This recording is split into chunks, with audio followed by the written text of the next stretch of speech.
วัสดีทุกคนตอนนี้สาวสุกันทำบุญนำกันเลยทุกคน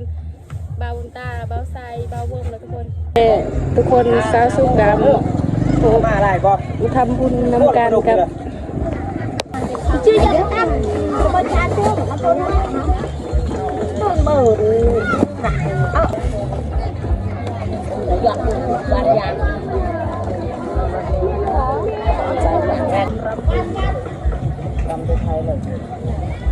ช่างยางปนอย่างสบายดีสบายดีเด้อบันส่วนโดยมื้อนี้เฮากะสิพา FC สาวสุกกับ FC บำตามื้อนี้เฮากะไปบุญกินงะอยู่บ้านสาวสุกเลยทุกคนน้องก็ใจดีหลายบ่ว่าจะเป็นอีพ่ออีแม่ใจดีเลยเขาเจ้าก็ต้อนรับเป็นอย่างดีมีของกินหลากหลายเลยมีข้าวต้มมีข้าวนมมีข้าวลามีซีนหัวทุกคนแล้วก็ให้เฮาเฮ็ดกินกันเองเลยแล้วแต่เฮามักเพราะว่าประเพณีบ้านเฮาเนาะแม่นได้ก็ฝากกดติดตามเด้อพี่น้อง FC บำตาถ้าบ่ได้รับชมคลิปนี้ก็ฝากกดติดตามซอยน้องเพิ่นในชื่อว่าน้องสุขสาวลาวเนาะส่งถูกเนาะฝากเป็นกำลังใจเพิ่นในเฮ็ดส่งใหม่ๆ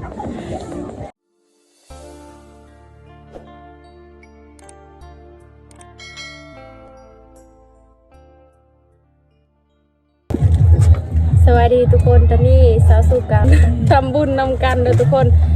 บ่าวบุญตาบ่าวไซบ่าววงเลยทุกคนไปสัมภาษณ์บุญนำกันเด้อมื้อนี้สาวสุกันมีงานมาเยี่ยมไหมมาแจกเสื้อผ้ามีหมู่บ้านทุกคนนี่ทุกคนสาวสุกันมาอะไรบอกทำบุญนำกันกับ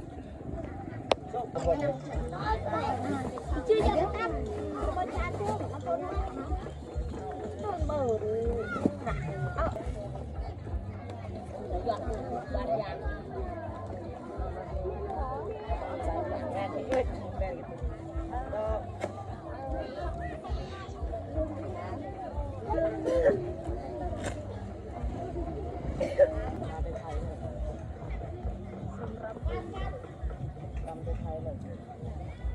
ช่างยางปน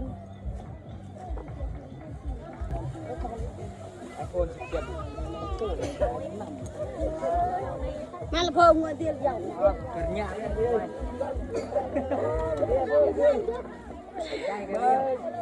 เอาคืนใหญ่ๆรอจะเดือนละแหวนใจตะโกงเ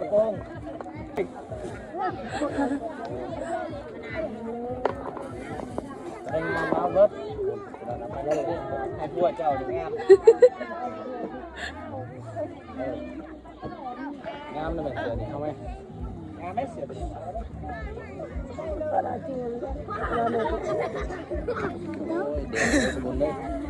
จูบเราไงพอเนาะงานต้องเสือตัวงามเลยอามัดเอามือเบิดตาราง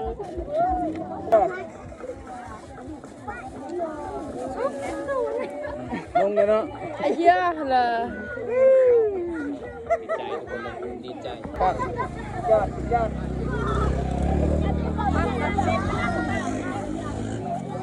เอาเปล่ากับไปเอาไปเลยไปหมดยังเอากันเลยทุกคนมื้อนี้สาวสุกมาทำบุญนำกันเพราะว่าหมู่บ้านสาวสุกกะบ่าวบุญตาบ่าววงบ่าวไซทุกคนมาทำบุญกันรู้เบิดสบายดีเด้อบันส่วนโดยมื้อนี้เฮากะสิพา FC สาวสุกกับ FC บำตามื้อนี้เฮากะไปบุญกินงะอยู่บ้านสาวสุกเลยทุกคนน้องก็ใจดีหลายบ่ว่าจะเป็นอีพ่ออีแม่ใจดีเลยเขาเจ้าก็ต้อนรับเป็นอย่างดีมีของกินหลากหลายเลยมีข้าวต้มมีข้าวนมมีข้าวลามีซีนหัวทุกคนแล้วก็ให้เฮาเฮ็ดกินกันเองเลยแล้วแต่เฮามักเพราะว่าประเพณีบ้านเฮาเนาะแม่นได้ก็ฝากกดติดตามเด้อพี่น้อง FC บำตาถ้าบ่ได้รับชมคลิปนี้ก็ฝากกดติดตามซอยน้องเพิ่นในชื่อว่าน้องสุขสาวลาวเนาะส่งถูกเนาะฝากเป็นกำลังใจเพิ่นในเฮ็ดส่งใหม่ๆ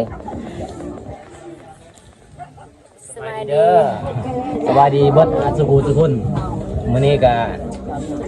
สาวสุกมาเสิร์ฟมาให้กินงะ หรือว่าเปิดประตูเล่าสุดเนาะ แม่นแล้ว วันนี้ก็รู้สึกว่าดีใจหลายที่มาพอน้องที่กับบ่ได้พอน้องก็ FC บ่าวงก็ฝากไปติดตามช่องสาวสุกบ่ แม่นสาวสุข ลาว สาวสุ สุ ข กสาวลาว ข้าวมังกร นั่นได้กับ FC หลายๆคนก็มากินน้ำกันเด้อมื้อนี้ก็มืดมือ สบายดีเด้อสบายดีทุกคนที่ติดตามรับชมนะมื้อนี้ก็มาร่วมงานบ้านเจ้าสุขก็คือกินงะเรียกว่าเปิดประตูเราเนาะ แม่น แต่ว่ามื้อนี้สาวสุขก็ใจดีทุกคนเนาะตอนรับทีมงานคือเป็นกันเองอีหลีมาเฮ็ดนี่โอ้บ่ผิดหวังทุกคน ตอนตาที่เน่า นะ ที่เข้าแล้วที่เข้าโอ้ยหิวแล้วทุกคนเลยเอาก่อนจากบ้าน ได้มาเฮ็ดนี่บ่ผิดหวังทุกคนก็คือเป็นกันเอง โอ้สุดยอดเลย ใจดีจังได๋ก็ FC บ่าวใส่ก็ฝากไปติดตามน้องเพิ่นเด้อทุกคนเด้อสาวสุขทอมังกรเนาะ แม่น ไป แล้ ติด ว ตามรับชมน้องได้อยู่ที่ชีวิตอยากเป็นที่สาวลาวจังซี่เฮ็ดหยังอยู่เฮ็ดกินจังใดใช้ชีวิตแบบใดก็ไปติดตามน้องเพิ่นได้เลยนะ คนตอนนี้ก็เฮ็ดลาบ สำเร็จแล้ว สำเร็จแล้วเด้อทุกคนตอนนี้ก็สิกินข้าวแล้ว มาเด้อทุกคนกินข้าวกันเด้อนี่ลาบเพียลาบยังคือนี่ ลำมุน ลาบมุ่น ลาบมุ่นแบบเขาจะผัดลาบกรอบๆนี่คือเฮามากินลาบเพียเฮาก็ใส่เพียเฮ็ดเพียมื้อนี้มาบ้านสะสุกบ่ผิดหวังเลยทุกคนตอนรับเป็นอย่างดีเพราะว่าเฮามากินบุญกินงะเป็นตามประเพณี22ของสิริสมภารมังกรโดยทุกคนเฮากินข้าวกันน้ำแล้วเฮาก็สิพาน้องไปหาป่าเอาป่าอยู่ที่อยู่เซละน้องได้ มาบ้านน้องมื้อนี้ตอนรับเป็นอย่างดีเลยสุดยอด มาทุกคนกินข้าวนํกันกินข้าวกับบ่าวใส่สุดยอดอีหลีทุกคนเบิดคำสิเว้า มี เป็ แต่ นกันเองหลายเพื่อนเจ้าสุกนะเพื่อนคนอื่นก็คือกันบ่คือกันเนาะ แม่น โอเคนี่ทุกคนใจดีหลายทุกคนเป็นกันเองอันนี้เอ้ามากินข้าวนํกันทุกคน สบายดีเด้อสีมากินข้าวด้วยกันเด้อนี่บ่วงกามักแบบรวบของธรรมศาสตร์ก็คือวายทุกคน แม่นตะไม้ วายนี่ก็คือสะสุกสีไปตัดอยู่ภูอยู่ผ้าเลยเนาะมากินข้าวนำกันมื้อนี้ก็รู้สึกว่าดีใจหลายที่สะสุกมาตอนทักเป็นอย่างดีมาเพื่อนสะสุกเป็นครั้งแรกเลยทุกคนมามื้อนี้ก็มากินน้ำกันมาม่วนน้ำกัน น้ำตาหิวเลยเด้อกินทอดเด้อทุกคนเลย สวัสดี สบายดีเด้อสบายดี FC สาวสุกมื้อนี้เฮาก็เฮ็ดบุญกินงะบ้านเฮาเด้อทุกคนเลยประเพณีชุมพรมังกรที่12ของ14ชุมพรมังกรบ้านเฮามื้อนี้เปิดประตูเล่าเขาถ้าผู้ใดอยากรับชมก็คือข่าวรับชมคลิปสาวสุกน้องสุกสาวลาวข่าวมังกรเด้อทุกคนเลยประเพณีสาวลาวบ้านเฮาก็คือน้องกับทายรายละเอียดให้ FC ที่รับชมตอนนี้เฮาก็เซ็ตกินพี่น้องเอ้ยพระเจ้าก็สิเอาซีนงัวทั้ง3หมู่บ้านมาแบ่งเป็นพูดละ5เซนกีบทุกคน แล้วช่างเจ้าสุกหรือช่างเจ้า สาวสุก อ๋อบ่เห็นเจ้าเว้าอยู่คนเดียว สบายดี ทุกคนสบายดี FC สาวสุกนะมื้อนี้สาวสุกพาไปกินงะทุกคนมากินงะ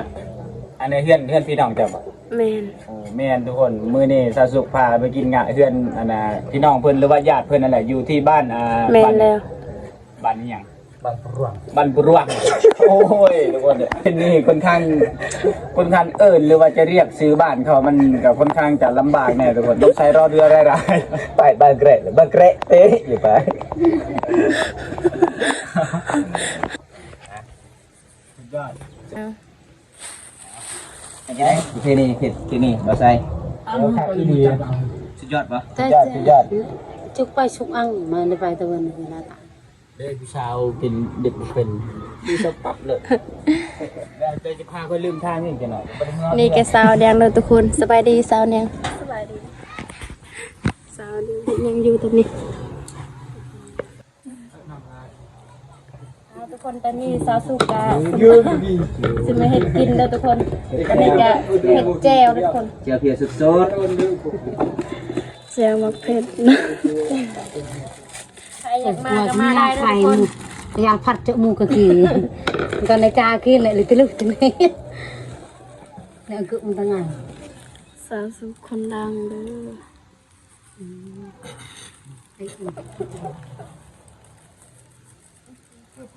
นะกินให้เตียวตากมัน kiểu cạo mặt từ lục loạt từ này với cha nó ไรโรไปก้อยเตียวไว้ก้อยเตียวเด้อมีร่าง ấy bùa này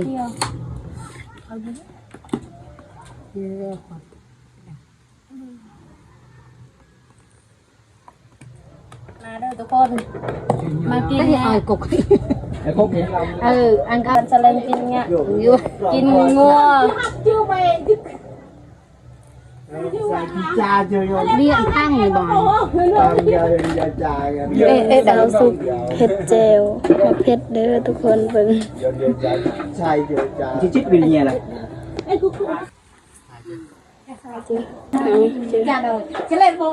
มาทุกคนมา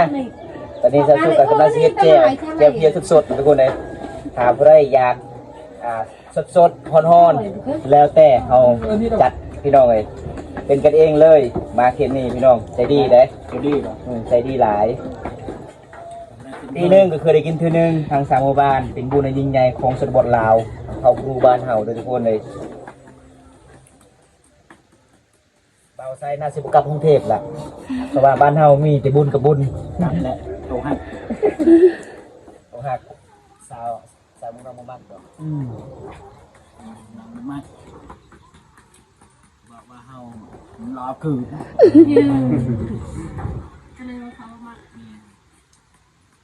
ปูดหอม หอมกันผมนั่นสามกล่องเลยสามกล่องต้องเสียงดูนี่รักห่วงปัดห่วง นี่ทุกคนสาวสุกะสิใส่ผักก่อนเด้อผักหอม หักเนาะใส่เนาะเด็ดเอาเลย ใส่แบบนี้เลยทุกคนให้มันแซ่บ bạn ngỏ phun kia nhà tạo ra liều cứ tạo ra rồi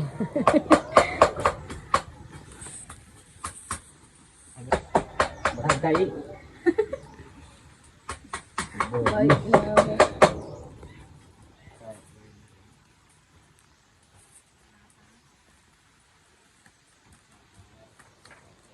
ตอนนี้สาวสุกะสิคลิปก่อนเลยทุกคนคลิปหน้าพอกันไหมให้เห็นคลิปนี้แล้วก็ฝากกดไลค์กดแชร์เด้อฝากติดตามเด้อสวัสดีขอบใจสบายดีบ๊ายบาย